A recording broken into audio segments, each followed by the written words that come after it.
नमस्कार दोस्तों, मैं हूं लोकेन और क्राइम तक में आपका बहुत बहुत स्वागत है। आज की वारदात दिल्ली की है। दिल्ली, नॉर्थ वेस्ट दिल्ली उसको कहेंगे। ये इलाका आज़ादपुर मंडी तो शायद आपने सुना होगा। जो दिल्ली में रहते हैं उनको तो मालूम होगा ही, जो दिल्ली के बाहर रहते हैं उनको भी शायद आज़ादपुर मंडी के बारे में पता होगा, क्योंकि ये काफ़ी बड़ी मंडी है और बोलते हैं कि एशिया की सबसे बड़ी मंडी मानी जाती है आज़ादपुर मंडी। आज़ादपुर मंडी के पास में ही एक इलाका है शकूरपुर, और शकूरपुर के पास में ही एक इलाका है ब्रिटानिया चौक। ये ब्रिटानिया चौक जो है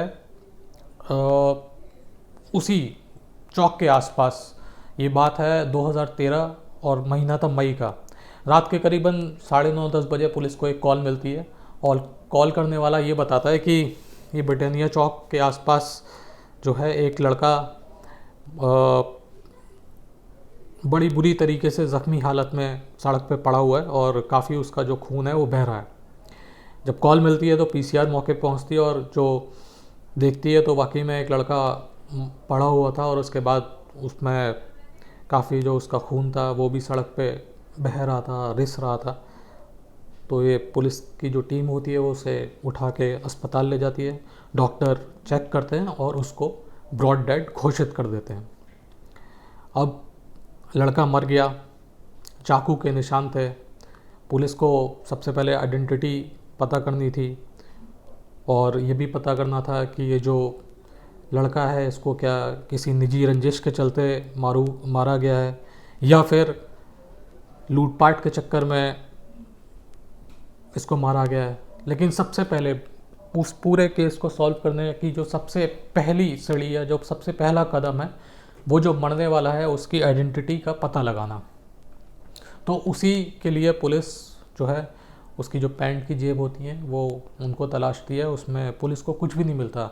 आमतौर पे जो भी शख्स होता है, जो भी लोग होते हैं, उनके पास हर कोई आजकल की डेट में मोबाइल तो हर किसी के पास होता ही है और इसके अलावा पर्स भी रखते हैं, कुछ आइडेंटिटी प्रूफ भी रखते हैं, एक दो कागज़ भी रखते हैं जेब में। इस तरीके से पुलिस को लगा कि शायद कुछ मिल जाए। लेकिन जो लड़का था उसकी जेब से कुछ नहीं मिला। फिर पुलिस ने उसकी जो शर्ट थी उसको खंगाला और उसकी शर्ट में एक पर्ची मिली। अब इस पर्ची पे भी कोई उस लड़के का नाम पता नहीं लिखा हुआ था। इस पर्ची पे कुछ होटलों के नाम और कुछ वेटरों के नाम लिखे हुए थे। अब सुराग के नाम पे पुलिस के पास केवल पर्ची थी जिसमें कुछ नाम और कुछ नंबर लिखे हुए थे। अब इसी पर्ची से पुलिस को ये केस सुलझाना था। पुलिस उस पर्ची में जो नंबर दिए गए थे उन लोगों को फ़ोन करती है। कई सारे लोग बोलते हैं कि हमें जानकारी नहीं है इसके बारे में और हम जानते नहीं हैं ये जो भी मरने वाला है। तो ऐसे करके पुलिस ने कई सारे लोगों को कॉल किया जिनके नाम पर्ची में लिखे हुए थे। उनमें से एक जो लड़का था उसने पहचान कर ली, लेकिन ये पहचान भी ऐसी थी क्योंकि पुलिस ने कदकाठी चेहरा मोहरा बताया था तो पहचान कर ली कि हाँ कि मैं इसको जानता हूँ। लेकिन इत्तेफाक से ना तो वो उसका नाम जानता था और ना वो ये जानता था कि वो कहाँ का रहने वाला है। अंदाज़ा थोड़ा बहुत था उसको। और दूसरी बात ये थी कि ये जो जिसने पहचान करी थी ये राजस्थान का रहने वाला था और जो पुलिस थी शकूरपुर की, उसको उस लड़के को राजस्थान से लाने में परेशानी थी और वो लड़का भी आने के लिए तैयार नहीं था। पहले कोई व्हाट्सएप वगैरह तो हुआ नहीं करता था कि सीधा आप फ़ोटो खींचो और भेज दो। तो पुलिस के पास कोई कहा जाना चाहिए कि इस केस को सॉल्व करने के लिए कोई सॉलिड प्रूफ जो था वो पुलिस को नहीं मिल पा रहा था। उस लड़के से और पूछताछ करी तो उसने बताया कि मैं जितना जानता हूँ इस लड़के के बारे में, मरने वाले के बारे में, उसके हिसाब से शकूरपुर का रहने वाला है, उसी इलाके का जहाँ से जिसके पास से इसकी लाश मिली थी। अब पुलिस ने इस लड़के की फ़ोटो ली और शकूरपुर में डोर टू डोर ये जो लड़के की फ़ोटो थी उसको दिखाना शुरू किया। और करीबन 1-2 दिन की मेहनत के बाद पुलिस एक ऐसे घर पर पहुंची जहां पे इस फ़ोटो की पहचान हुई, जहाँ पे इस लड़के की पहचान हुई।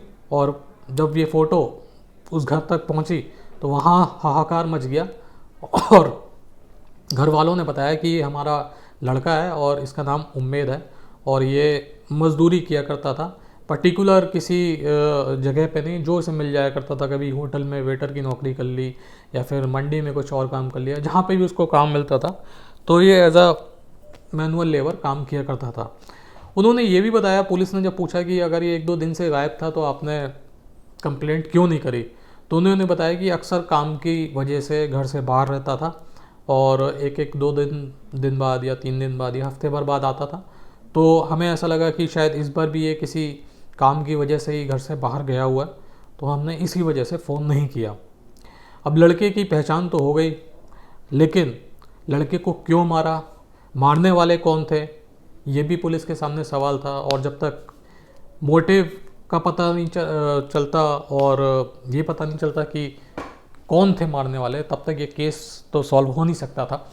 तो पुलिस ने और घर वालों से पूछताछ की और घर वालों से पूछा कि क्या इसके पास कोई मोबाइल वगैरह था, तो परिवार ने बताया कि हाँ, ये उसके पास मोबाइल वो रखता था और उन्होंने, परिवार ने, जो पुलिस थी उसको नंबर भी दिया। अब पुलिस ने उस नंबर पे कॉल करना शुरू किया तो जो नंबर था वो लगातार स्विच ऑफ आ रहा था। पुलिस ने काफ़ी प्रयास किया लेकिन वो नंबर स्विच ऑफ ही रहा। काफ़ी 1 दिन 2 दिन 3 दिन पुलिस लगातार करती रही अटैम्प्ट कि ये कैसे भी नंबर ऑन हो तो इसकी लोकेशन का मालूम चले। काफ़ी करीबन हफ्ते भर का टाइम जो था वो बीत गया और पुलिस लगातार जो मोबाइल था उसको ट्राई कर रहे थे और इत्तेफाक से पुलिस जब मोबाइल नंबर को ट्राई कर रही थी तो इत्तेफाक से एक बार उसकी घंटी बजी, लेकिन जिसके पास ये मोबाइल था उसने फ़ोन को काटा और फ़ोन काटने के तुरंत बाद उसने मोबाइल को स्विच ऑफ भी कर लिया।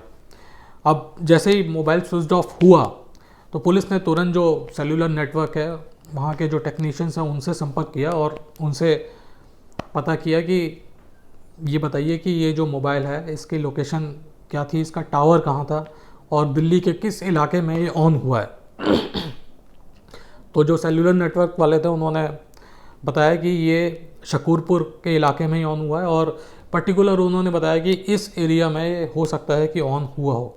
अब पुलिस ने उस एरिया के बारे में पता किया और पुलिस ने वहाँ पे भी डोर टू डोर मैनुअली जाके सर्च करना शुरू किया और वो काफ़ी मेहनत मशक्क़त करने के बाद पुलिस एक दुकान पर पहुँची, मोबाइल की दुकान थी, और वहाँ पे पुलिस ने बताया कि ये नंबर जो था ये तुम्हारे यहाँ पे ऑन हुआ था और ये नंबर का क्या इस्तेमाल तुम कर रहे हो या मोबाइल का तुम इस्तेमाल कर रहे हो। तो दुकानदार ने बताया कि ये जो मोबाइल था वो 2 लड़के मेरे पास लेके आए थे बेचने के लिए, लेकिन मैंने वो मोबाइल उनसे इस वजह से नहीं ख़रीदा क्योंकि उन लड़कों को उसका पासवर्ड नहीं मालूम था। और उसके बाद ये जो लड़के थे ये दोनों इस मोबाइल को लेके चले गए। पुलिस ने और भी पूछा कि ये लड़कों की आप पहचान बताइए और खुशकिस्मती से जो दुकानदार था वो दोनों लड़कों को जानता था। दुकानदार ने बताया कि इनमें से एक का नाम साजिद है और दूसरा जो लड़का है वो नाबालिग है। उन्होंने दुकानदार ने जो साजिद का घर का पता था वो भी बताया और पुलिस की एक टीम जो थी वो साजिद के घर पे पहुंची और यहाँ पे भी पुलिस की खुशकिस्मती थी कि पुलिस जब साजिद के घर पहुंची तो वो घर पर ही मौजूद था और पुलिस ने जब उसका डॉजियर चेक किया तो मालूम चला कि वो पुराना झपटमार है। झपटमारी के कई सारे जो मामले हैं वो उसके ऊपर दर्ज हैं और कई सारे जो संगीन मामले हैं वो भी दर्ज हैं, चाकूबाजी वगैरह के। तो अब पुलिस ने ये जो साजिद था इससे पूछताछ करी तो उसने कबूला कि ये जो लड़का जो था उम्मेद, उसकी हत्या उसी ने करी है नाबालिग के साथ मिलके।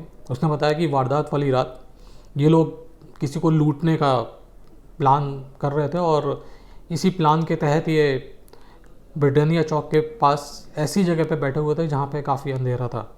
ये जो उम्मेद था उसी रात आज़ादपुर सब्जी मंडी की तरफ से आ रहा था और जैसे ही ये उम्मेद साजिद और उस नाबालिग के पास पहुंचा, इन दोनों ने उसके ऊपर हमला कर दिया और चाकू के कई सारे वार उस पर किए, और तब तक किए जब तक वो ज़मीन पर ढेर नहीं हो गया। उसका जैसे ही उम्मेद ज़मीन पर गिरा, दोनों ने उसका जो पर्स था और मोबाइल था वो लिया और वहाँ से रफू चक्कर हो गया। और उसके बाद ये दोनों एक तरीके से शांत पड़े रहे ताकि किसी को इन पर शक ना हो। लेकिन इस मामले में देखिए कि पुलिस के पास दो सुराग थे। एक सुराग तो पर्ची की शक्ल में और जो फ़ोन नंबर और नाम लिखे हुए थे उस शक्ल में था, और दूसरा जो था वो ये था कि जो मोबाइल स्विच ऑन हुआ था उसकी वजह से ये केस सॉल्व हुआ। अगर पुलिस को पर्ची नहीं मिलती तो राजस्थान के उस शख्स से बात नहीं हो पाती जो बताता कि ये लड़का शकूरपुर का ही रहने वाला है। और दूसरा इत्तेफाक, पुलिस की खुशकिस्मती ये कि पुलिस लगातार ट्राई कर रही थी और इतने दिन से मोबाइल स्विच ऑफ आ रहा था, लेकिन एक दिन अचानक वो स्विच ऑन हुआ और स्विच ऑन होने के तुरंत बाद स्विच ऑफ हो गया। तो ये जो दो सुराग थे पुलिस के पास, इन्होंने पूरा जो मर्डर केस की मिस्ट्री थी, ब्लाइंड मर्डर केस था, उसको सुलझा दिया। और बहुत ही अच्छा काम, बहुत ही अच्छी इन्वेस्टिगेशन पुलिस ने इस मामले में करी। और ऐसे कई सारे केसेस होते हैं जो इसी तरीके से सुलझते हैं। कभी कॉलर पे लगे टैग से, कभी बटन के शर्ट से, कभी पर्ची से, कभी हाथ में बने टैटू से। तो ये भी केस ऐसा ही था कि जिसमें एक पर्ची थी, वो पुलिस के लिए बड़ी अहम सुराग साबित हुआ और एक ब्लाइंड मर्डर का केस पुलिस ने सॉल्व कर दिया। तो आज के लिए केवल इतना ही। फिर आपसे मुलाकात होगी, तब तक के लिए अपना ख्याल रखिए। जय हिंद, जय भारत।